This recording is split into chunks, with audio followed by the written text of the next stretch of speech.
নাহমাদুহু ওয়া নুসাল্লি আলা রাসূলিল কারীম। সম্মানিত সাংবাদিক ভাই ও বোনেরা, আসসালামু আলাইকুম ওয়া রাহমাতুল্লাহ। আজকে আমরা জামাত ইসলামীর পক্ষ থেকে ইলেকশন কমিশনের ফুল কমিশনের সাথে আমাদের ফরমাল বৈঠক হয়েছে এবং আমাদের যে টিম, সেই টিমের ভিতরে আপনারা যারা আছেন সবাইকে চিনেন। আমার মায়ে আছে ডক্টর হামিদুর রহমান আজাদ, আমাদের অ্যাসিস্ট্যান্ট সেক্রেটারি জেনারেল। এরপরে এহসানুল হক জুবায়ের, আমাদের আরেকজন assistant secretary general Motiur Rahman Akand, আমাদের প্রচার সম্পাদক, এবং আমাদের সকলেরই সিনিয়র এখানে আছেন অ্যাডভোকেট জসিমউদ্দিন সরকার, আমাদের কেন্দ্রীয় নেতা এবং আমাদের ল যে অ্যাসোসিয়েশন আছে সেটার কেন্দ্রীয় সভাপতি। আর ওনার বাড়তি পরিচয় হচ্ছে উনি চট্টগ্রাম বিশ্ববিদ্যালয় স্টুডেন্টস ইউনিয়ন, যেটা চাকসুর ভিপি ছিলেন, নির্বাচিত ভিপি ছিলেন। তো আমি আজকেই প্রথম ফর্মাল ডেলিগেশনে আসছি, আমাদের ডেলিগেশন আগে অনেক আসছিল, সেই জন্য প্রথম কিছু সময় খোঁজ গল্পে পরিচয় ইত্যাদি চলে গেছে। এরপরে আজকে আমরা কতগুলো মৌলিক বিষয়ে আমরা কথা বলেছি। তার ভিতরে ছিল প্রবাসীদের ভোটের বিষয়টি এখানে গুরুত্ব পেয়েছে। আপনারা জানেন যে আমি কয়েকদিন আগে আমেরিকার একটা জাতিসংঘের মিটিং থেকে আসছি, সেখানে এনআরবি একটা নন রেসিডেন্ট বাংলাদেশিদের সম্মেলনে ছিল। এখন সেখানে এই দাবিটা অনেক জোরদার ছিল যে তাদের ভোটের যে ইস্যুটি ছিল, এবং আমরা ওয়াদা করেছিলাম যে আমরা দেশে গিয়ে এই বিষয়টা ইলেকশন কমিশনে আলোচনা করব। তো সে ওয়াদাটা আজকে পূরণ হচ্ছে। আমরা এই বিষয়ে আলোচনা করেছি। তারা দুটা সমস্যার কথা বলেছিল। একটা হচ্ছে আইডি কার্ড, যেটা সেটি তো অবশ্যই হবে এবং সেটা একটা জটিলতা আছে, তার বাইরে অন্য কোনো ডকুমেন্টস দিয়ে সেটা করা যায় কিনা। তো আজকে ইলেকশন কমিশন বলছে যে জন্ম সনদ যেটা আছে সেই জন্ম সনদের মাধ্যমেও তারা ভোটার হতে পারবে। তো একটা সলিউশন আছে, এটা আমার মনে হয় এটা হতে পারে। আর তাদের ভোট কাস্ট করার ব্যাপারে বিভিন্ন জায়গায় ইতিমধ্যে কাজ শুরু করছে, কোনো দেশে 3-4 করে সেন্টার করেছে। সব মিলিয়ে একটা প্রস্তুতি তারা মোটামুটি নিচ্ছে। আমরা স্যাটিসফাইড আপাতত যে প্রথমবারের মতো এক্সপেরিমেন্টালি যেটা তারা সেখানে নিচ্ছে। আমরা আরেকটা বিষয় আলাপ করেছিলাম, সেটা হচ্ছে ভোটার লিস্ট আপডেট করার যে বিষয়টি আছে।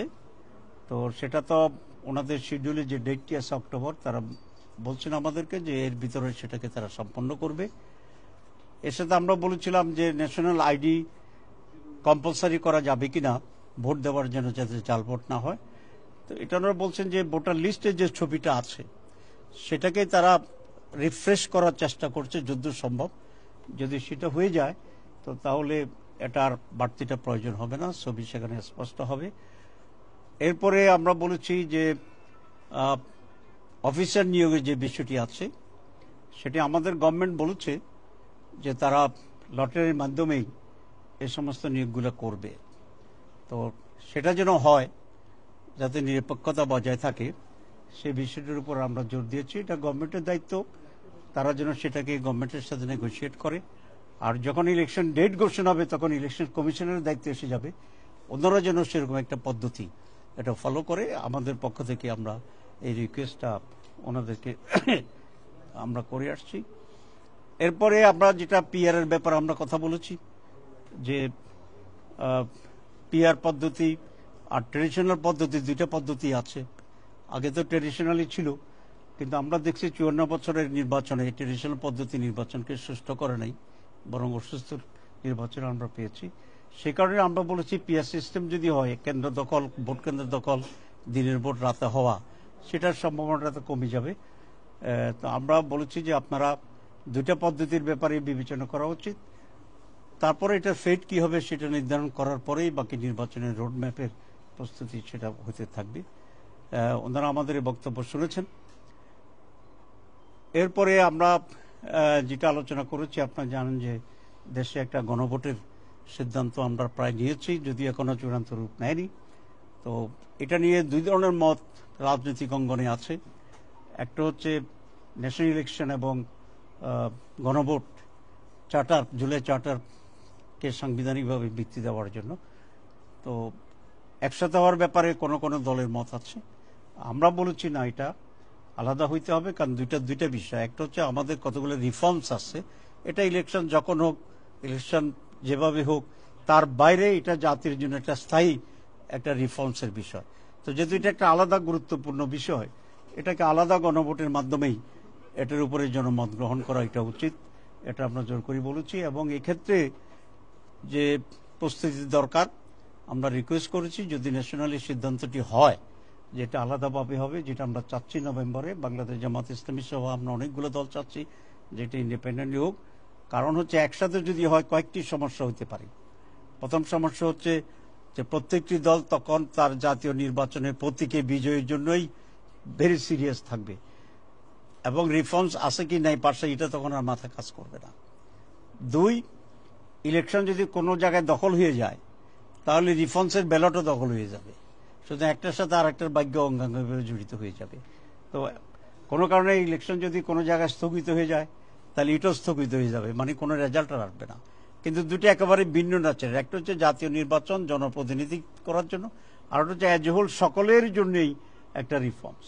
তো যেহেতু নেচার ভিন্ন, আমরা স্পষ্ট সরকারকেও বলেছি, কমিশনকে বলেছি, ইলেকশন কমিশনার্সকে আমরা বলে আসছি যে এটা আলাদা করার জন্য আপনারা মানসিকভাবে প্রস্তুতি নেন সেভাবে।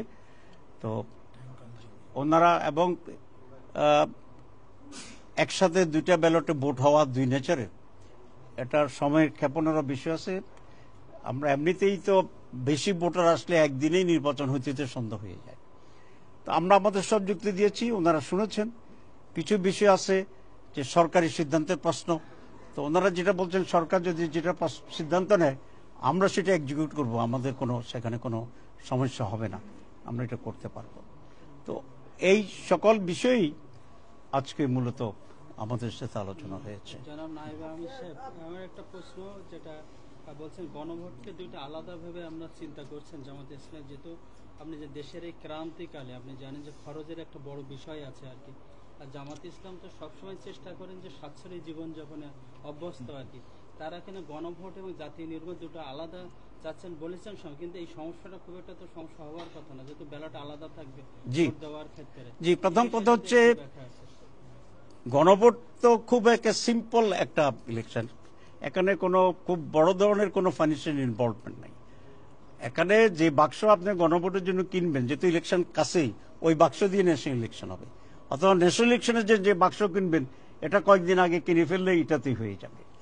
শুধু খরচ, বাড়তি খরচ হচ্ছে একটা ব্যালট, কালি, এবং যারা ইনভলভ হবেন অফিসাররা বা এক্সিকিউটিভ যারা আছেন তাদের ভাড়া টাড়া, খাওয়ার যেটা, এটা এর বাইরে বেশি কিছু। তো এটা একটা জাতির একটা প্রয়োজনে অথবা একটা বিশাল একটা অর্জন যে রিফর্মসের জন্য, সে তুলনায় এটা কোনো কথা না।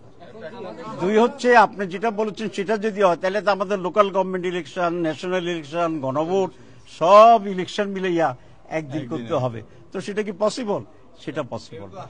আসলে করতেছে যদি আলাদা দিনে হয় তাহলে ভোটার টার্নআউটটা খুব লো হতে হওয়ার সম্ভাবনা থাকবে। জি, এই কারণে অন্য কোনো সমস্যা তৈরি করবে কিনা এবং ওটার গুরুত্ব না দেওয়ার যে সংস্কৃতি তৈরি হবে কিনা। আরেকটি বিষয় যুক্ত করি প্রশ্নতে, যেহেতু মানে জাতীয় নির্বাচনের জন্য হাতে যে সময়টা আছে, এই সময়ের মধ্যে আপনারা যে গণভোটটা করতে বলছেন ইলেকশন কমিশনকে, এটা আসলে জাতীয় নির্বাচনকে মানে একটা সমস্যায় ফেলবে কিনা, এটা রেজাল্ট কিন্তু জাতীয় নির্বাচনের উপর পড়বে। সেই জন্য এই বিষয়ে আপনাদের সেটা হলো যদি কোনো কারণে হচ্ছে গণভোট জাতীয় নির্বাচনের দিন, সেই ক্ষেত্রে জামায়াতে ইসলামের অবস্থান না, আমরা মনে করি যে একই দিন যদি হয় তাহলে রিফর্মসের যে ইস্যুটি এটা একেবারেই একটা মাইনর হয়ে যাবে, অনির্য হয়ে যাবে, কারণ প্রত্যেকের রেটেশন থাকবে তার দলের প্রত্যেক দলের লোকদেরকে নিয়ে নির্বাচনের কনসার্ন থাকার জন্য। তো সুতরাং সেদিন দেখা যাবে যে গ্রামের সাধারণ ভোটাররা ধানের শীষ অথবা পাল্লায় ভোট দিয়ে ওই কাগজটা পকেটে নিয়ে বাড়ি চলে যাচ্ছে, কারণ তাকে আরেকটা ভোট দেওয়ার জন্য যে চাপাচাপিটা কে করবে, কারণ আমি তো ততক্ষণ আরেকটা পাল্লা ভোটের জন্য দৌড়াবো। সে কারণে যেটা বলা হচ্ছে রিটার্ন, এখানে রিটার্ন, ওইখানে ভোট কাজ কম হবে। আলাদা যদি হয় মানুষ এটা রিটার্ন করবে এবং সংস্কার চায় দেশের মানুষ, সুতরাং সে সংস্কারের জন্য আসবে। 2 নম্বর যেটা সেটা হচ্ছে আমাদেরকে কেউ কেউ বলে যে এই নির্বাচন করতে গিয়ে যদি ঝামেলা হয়ে যায় তাহলে জাতীয় নির্বাচনের তো সেটা আবার অনিশ্চিত হয়ে যাবে। তো এই নির্বাচনে যদি ঝামেলা হয় তো এটা তো আমরা আগে একটু বুঝলাম, বরং ভালো যে নির্বাচন আপনি ঝামেলাটা সহ যদি জাতীয় নির্বাচনে যান, ওইটাতে যদি ঝামেলা হইয়া যায় তাহলে দাম সালা দুইটাই চলে যাবে। এই জন্য আমরা মনে করি যে একটা সহজতর নির্বাচন যদি আমরা এখানে এক্সপেরিয়েন্স নিতে পারি, এক্সপেরিমেন্ট করতে পারি, কিভাবে পুলিশ সহযোগিতা করে, ইলেকশন কমিশন যদি বুঝতে পারে, আমরা বলে সেটা আপনাদের জন্য ভালো, কোথায় ত্রুটি হবে এটা বুঝবেন। মানে চাচ্ছেন যে গণভোটকে আগে চাচ্ছেন না সংসদ নির্বাচন আগে চাচ্ছেন, কোনটাকে? আমরা অবশ্যই গণভোট আগে চাচ্ছি। আমরা নভেম্বরে গণভোট করার জন্য আমরা বলে আসছি, এটা করছেন। নির্বাচন কমিশন কি আছে এই সময়ে এটা কি নির্বাচন কমিশন আপনাদের কি বলবেন? আসলে আমাদের অতীতে অনেকগুলো গণভোট হয়েছে, this is nothing new in Bangladesh, এবং সেখানে দেখা গেছে যে 21 দিনের ব্যবধানেও গণভোট হয়েছে এবং বাল হয়েছে, 17 দিনেও হয়েছে। তো এখন তো আমরা 1 মাস আছে বলছেন, 1 মাস 10 দিনও দেওয়া যাবে। সুতরাং ইনস্ট্যান্স ইজ দেয়ার যে আপনি 17 দিনে 21 দিনে গণভোট করা যায়, কারণ এখানে তো বিরাট কোনো মার্কার বিষয় নাই, এখানে সমস্ত মানুষকে ইনভলভ করার কিছু নেই, এখানে দেশে দেশে গিয়া মিছিল মিটিং এর কোনো কিছু নেই। সুতরাং এটা পসিবল। এবং একই দিনে নির্বাচন হওয়া এই সিদ্ধান্ত কি সরকার দিবে না নির্বাচন কমিশন দিবে? আর আরেকটা বিষয় হচ্ছে নির্বাচন কমিশন এখন পর্যন্ত আমরা জানি নির্বাচন কমিশনের অবস্থান হচ্ছে তারা একই দিনেই দুটো ভোট করতে চায়, নির্বাচন কমিশন এটা বলেছে। আজকে নির্বাচন কমিশন আপনাদেরকে এই বিষয়ে কি? না, নির্বাচন কমিশন বলেছে তারা অফিসিয়ালি এ ধরনের কোনো আলোচনা করে নাই, তারা এ ধরনের কোনো সিদ্ধান্ত নেয় নাই। একজন নির্বাচন কমিশন বলেছিলেন, তিনি আজকে ব্যাখ্যা দিয়েছেন যে উনি বলছেন যে আমি সহজ সরল ভাবে আমার ব্যক্তিগত মত দিছি, আমি যে নির্বাচন কমিশন ওই সময়ের জন্য ওইটা আমার মাথায় ছিল না। তো একজন ব্যক্তি হিসেবে দিচ্ছি, আর উনি খুবই মুরব্বী মানুষ, অসুস্থ দেখলাম, এবং সহজভাবে যেভাবে বলছে ওনার কথা আমরা বিশ্বাস করছি, যেরকম বলে দিতে পারে। গণভোটের ভিতরে শুধু হ্যাঁ এবং না থাকবে। আপনি বলেন যে